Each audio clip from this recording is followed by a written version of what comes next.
नमस्कार दोस्तों, मैं सुमित यादव। आप देख रहे हैं द सुनामी और इस समय हम लोग आजमगढ़ में मौजूद हैं और ये लोकसभा लालगंज है।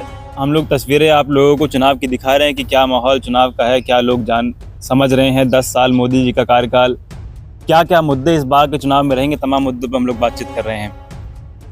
आज हम लोग यहाँ फूलपुर, ये विधानसभा है, फूलपुर विधानसभा से पूर्व विधायक श्याम बहादुर सिंह यादव जी के यहाँ मौजूद हैं। इनसे बातचीत करते हैं कि समाजवादी पार्टी का क्या तैयारी, पीडीए पखवाड़ा लगातार चल रहा है। पीडीए की बात समाजवादी पार्टी के मुखिया अखिलेश यादव लगातार कर रहे हैं। कितना पीडीए साथ आ रहा है, उनकी बहुत महत्वपूर्ण 90% आबादी की बात अखिलेश यादव कर रहे हैं। तो क्या ये आबादी साथ आ रही है समाजवादी पार्टी की कि नहीं? बहुत बहुत स्वागत है सर चैनल पर। आपको भी, आपके चैनल को भी बहुत बधाई। पीडीए से ही शुरू करते हैं। आपका सबसे महत्वपूर्ण, बार बार अखिलेश जी कह रहे हैं कि पीडीए हमारी रणनीति है। कैसे ये 90% जो आबादी है, कैसे आप लोग साथ लाएंगे? देखिए, राष्ट्रीय अध्यक्ष जी ने जो ये नाम दिया है, बहुत सोच विचार कर दिया है। आप जान ही रहे, सभी जान रहे हैं, पिछड़ा, दलित और अल्पसंख्यक आदि आबादी के नाम से जो है इसका पखवाड़ा चल रहा है। बहुत जगहों पे समाप्त हो गया, हमारे यहाँ तो अभी हम चला रहे हैं। जब तक दूसरा मार्गदर्शन नहीं आता है तब तक इसको चलाएंगे। और बहुत तेजी से लोग जो है जुड़ रहे हैं। और जो हमारा मोस्ट बैकवर्ड का वोट था, साथी थे जो किन्हीं कारणों से बिछड़ गए थे, उन्हीं के बीच स्पेशली हम लोग जा रहे हैं।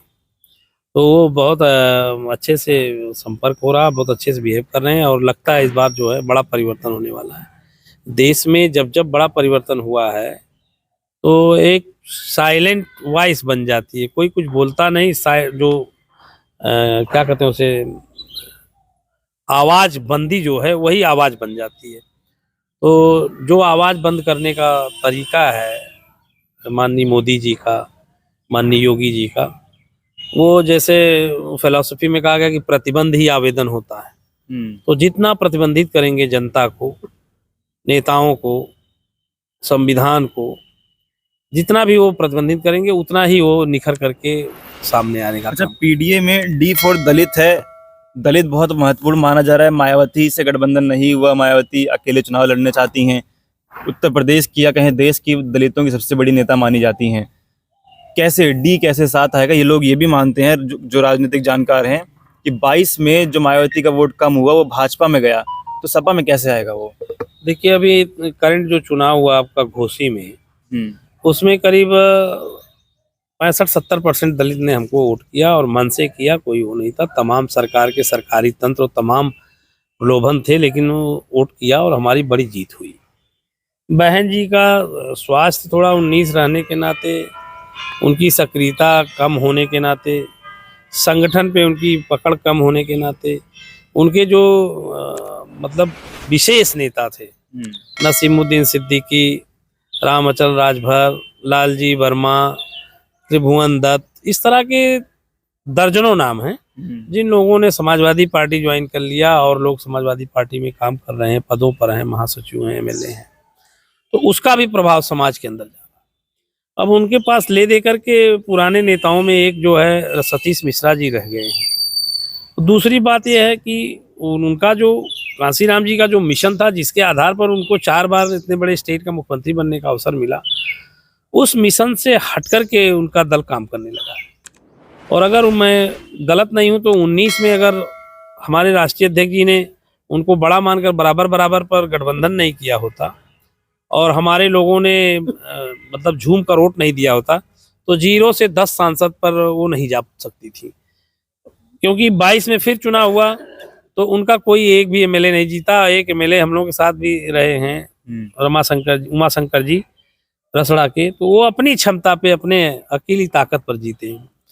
तो इसलिए ये लग रहा है कि उनका जनाधार कहीं ना कहीं कम हो रहा है। और वो सारे लोग जो इंटेलेक्चुअल क्लास है, खास करके वो लोगों से बात कर रहे हैं दलित बिरादरी में, और वो लोग तेजी से पीडीए के साथ जुड़ने का और अखिलेश जी में तमाम जो है प्रदेश और देश के नेतृत्व की संभावना देखते हुए जुड़ने का काम कर रहे हैं। अभी से 6 महीने पहले की अगर हम तस्वीर देखें तो एक ऐसा लग रहा था कि गोलबंदी हो रही है मोदी के खिलाफ और सभी लोग मिल के साथ चुनाव लड़ेंगे। कहा जा रहा था जुड़ेगा भारत, जीतेगा इंडिया। इंडिया के कर्ता धर्ता नीतीश कुमार थे। नीतीश कुमार एनडीए खेमे में चले गए। जयंत चौधरी साहब का पुराना गठबंधन था, जयंत चौधरी एनडीए खेमे में चले गए। ममता बनर्जी भी कुछ नाराज दिखाई दे रही है, अरविंद केजरीवाल की भी बात नहीं समझ में आ रही। कैसे जुड़ेगा भारत और कैसे जीतेगा इंडिया? आपकी बात सही है।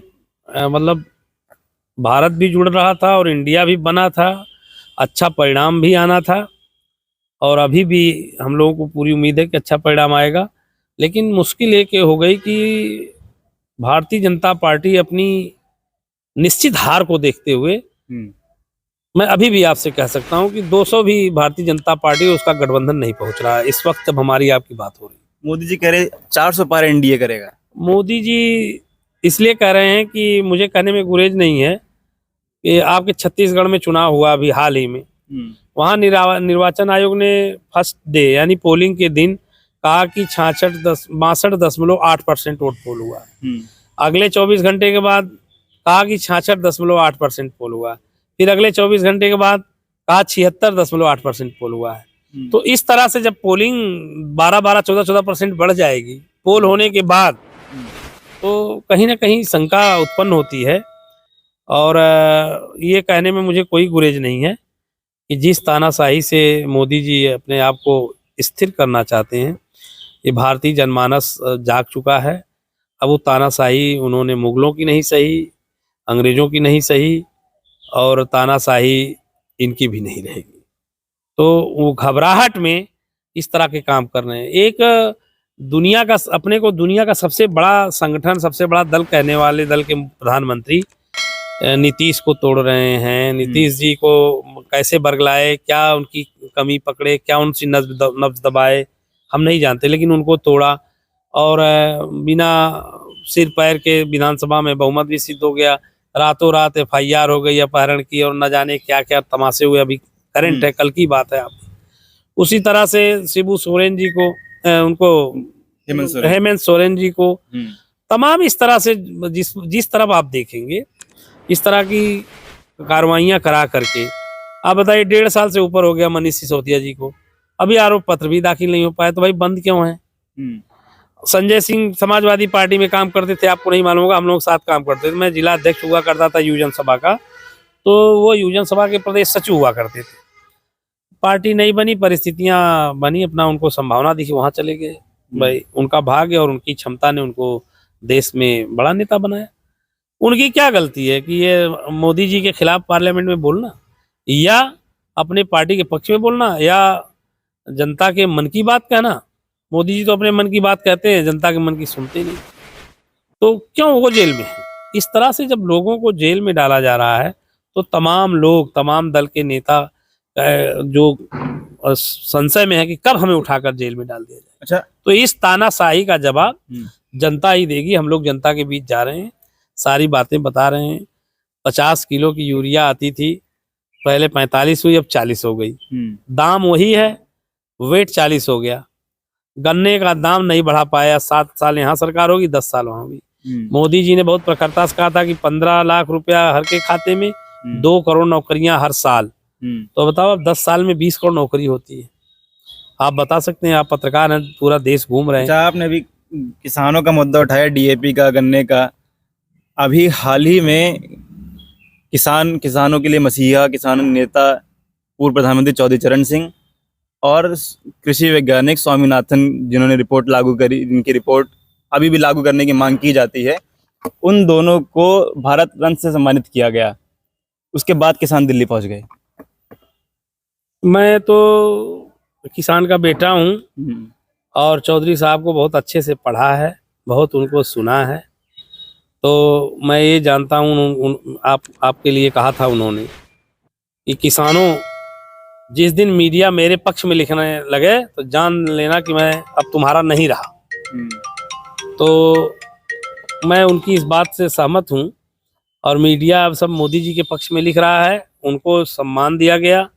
मैंने अपने उस पर ID पर लिखा भी कि किसानों के पूजनीय नेता चौधरी चरण सिंह साहब को भारत रत्न देने पर, और अगर इसी के साथ हमारे पूज्य नेता जो उनके नक्शे कदम पर चल करके हमारे जैसे किसानों के न जाने कितने बेटों को MLA MP और दिल्ली लखनऊ पहुंचाने का काम किए, और किसानों के लिए न जाने कितना काम, योजनाएं गिनाने लगूंगा तो बहुत बात पड़ जाएगी। उनको यानी माननीय मुलायम सिंह जी को भी अगर भारत रत्न देते तो मेरा भी दिल जीत लेते, लेकिन दिमाग नहीं जीत पाते।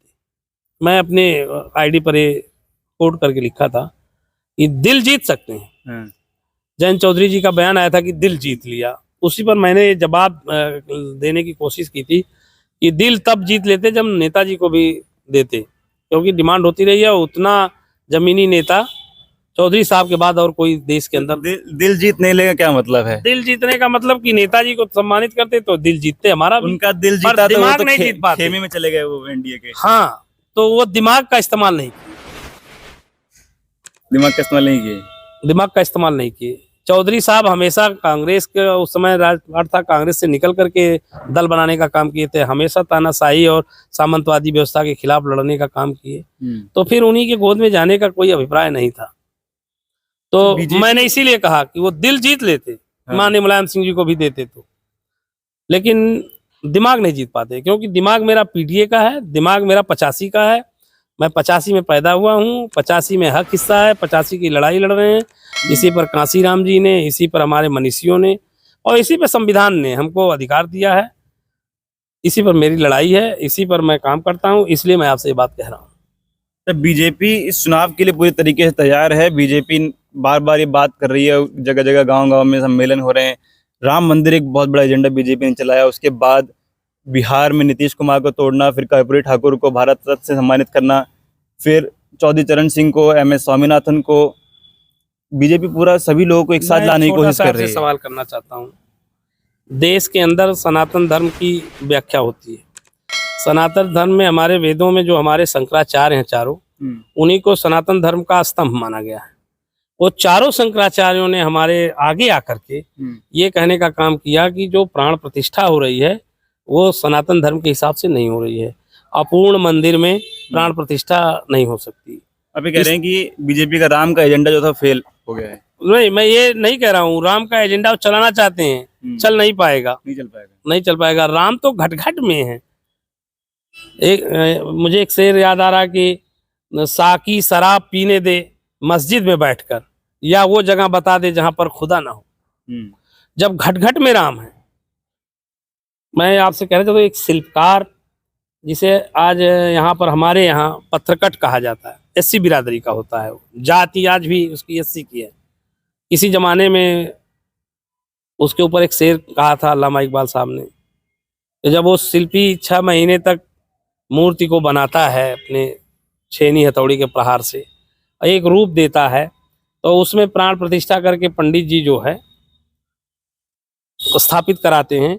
तो शिल्पी चाहता है कि मैं जरा दर्शन करूं भगवान का, दुर्गा जी का, हनुमान जी का, कि जिसको मैंने 6-7 महीने छेनी हथौड़ी के प्रहार से बनाया, एक आकार दिया, तो वो प्राण प्रतिष्ठा के बाद कैसे लगते हैं। तो उसे सीढ़ियों पे नहीं चढ़ने दिया जाता, जैसे जीतन राम मांझी को नहीं चढ़ने दिया गया, जैसे पूर्व राष्ट्रपति को नहीं चढ़ने दिया गया, जैसे वर्तमान राष्ट्रपति को नहीं बुलाया गया। वर्तमान राष्ट्रपति भी दलित बिरादरी आदिवासी हैं, इसके पहले के भी राष्ट्रपति दलित थे, और प्रतिभा सिंह पाटिल जी को बुलाया गया, न्योता दिया गया। तो ये जो मतलब समाज में सवाल है कि आखिर जब दलित हिंदू हैं उनका वोट चाहिए, तो जीतन राम मांझी क्यों पूजा नहीं कर पा रहे हैं, क्यों मंदिर में नहीं जा पा रहे हैं, पुराने राष्ट्रपति जी नहीं जा पाए पुष्कर में, और अभी की राष्ट्रपति जी को न्योता नहीं दिया गया।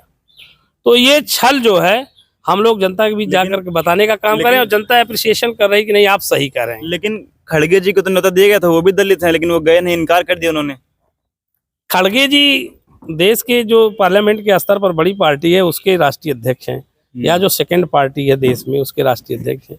उनको लगा होगा कि जब हमारे संविधान ने जिसको नंबर 1 बनाया है उसको स्थान नहीं दिया जा रहा है, उसको न्योता नहीं दिया जा रहा है, तो हम भी नहीं जाएगा। न्योता तो हमारे राष्ट्रीय अध्यक्ष जी को भी गया था, उन्होंने कहा कि बहुत बधाई, शुभकामनाएं। नहीं, मैं आपकी दलित वाली बात पे कह रहा हूँ कि मुर्मू जी को नहीं बुलाया गया, रामनाथ कोविंद को नहीं बुलाया गया, लेकिन खड़गे भी दलित हैं, उनको भी बुलाया। खड़गे जी संवैधानिक पद पर नहीं है, वो कांग्रेस के राष्ट्रीय अध्यक्ष हैं। वो संवैधानिक पद कांग्रेस के संविधान का हो सकता है, कांग्रेस पार्टी के संविधान का पद हो सकता है, लेकिन जिस संविधान से हमारा देश संचालित होता है, जिसको बाबा साहब भीमराव अंबेडकर ने लिखा था और तमाम उसमें मूर्धन्य लोगों ने सहभागिता की थी, उस संविधान में नंबर 1 का स्थान जो है द्रौपदी मुर्मू जी का है। उनको न्योता नहीं दिया गया। इसके लिए मुझे और पूरी दलित बिरादरी को और पूरे 85% को बहुत खेद है। चलिए, क्योंकि हम लोग आजमगढ़ में मौजूद हैं, एक आखिरी सवाल आपसे। यहाँ से चर्चा ये, आजमगढ़ से चर्चा ये है कि शिवपाल जी यहाँ से चुनाव लड़ सकते हैं। वर्तमान में सांसद दिनेश लाल यादव निरहुआ हैं, वो कहते हैं कि शिवपाल यादव छोटे मोटे नेताओं के सामने चुनाव वो नहीं लड़ेंगे। देखिए, निरहुआ का ये बड़बोनापन है, और मैं कुछ कहूँ तो वो माननीय सांसद हैं, अच्छा नहीं लगेगा। इसके पहले जो करते थे आप सभी जानते हैं, यहाँ भी बहुत से कार्यक्रम किए हैं। शिवपाल जी पीडब्ल्यूडी मिनिस्टर थे, और माननीय बलराम यादव जो हमारे दल के नेता हैं, बड़े नेता हैं, मिनिस्टर थे। उनके पिताजी स्वर्गीय लोधी जी की पुण्यतिथि का कार्यक्रम था, तो उसमें जो है ये लोग कहते थे कि एक ठे कार्यक्रम हमारा भी हो जाता उनके स्वागत में। तो जिसके स्वागत में एक कार्यक्रम करने के लिए इनसे उनसे रिक्वेस्ट करते थे, उसको छोटा नेता कहना, ये उसी तरह से उनका, जैसे पहली बार लड़े थे, उनका बयान आया था कि मैं विधाता का लिखा हुआ भी मिटा दूंगा। मिटा दिए, जीत गए चुनाव? नहीं, वो चुनाव नहीं जीते, वो हम लोगों से थोड़ा लापरवाही हो गई। जैसे खरगोश और कछुए की रेस हुई थी, उसी तरह से हम लोग 10 सीटों को जीतने के बाद, और एक भारी अंतर था वहाँ विधानसभा से लोकसभा के चुनाव में। विधानसभा 5 विधानसभाओं में हमारा 1,35,000 का लीड का अंतर था। उसी में थोड़ा गफलत हुई, और थोड़ा प्रत्याशी आने में भी कहीं ना कहीं लेट हो गया, तो थोड़ी गफलत से चूक हो गई। और हमने आपको मैनपुरी में कहा था इसके लिए, तो इस बार बदला चूक पूरा कर देंगे। हमको अच्छे से स्मरण है, जब आपने वहाँ हमारा लिया था इंटरव्यू, तो फिर से समझ में आ जाएगा कि आजमगढ़ समाजवादी पार्टी का गढ़ है, और ये 85% की राजनीति करता है। दोनों सीटें बड़े अंतर से हम लोग यहाँ जीते। दोनों सीटें अखिलेश जी कह रहे हैं 80 हराओ भाजपा भगाओ। 80 अगर बगल में वाराणसी भी है। अगर मोदी जी ये कह सकते हैं कि अब की बार 400 पार, जब उनकी सबसे अच्छी स्थिति थी तब तो नहीं जा पाए 400 पार, उसके बाद जब थोड़ा कम हुई स्थिति तब भी नहीं जा पाए। अब तो बिल्कुल कोई पूछने कहाँ है किसानों की आय कहाँ दुगनी हुई है?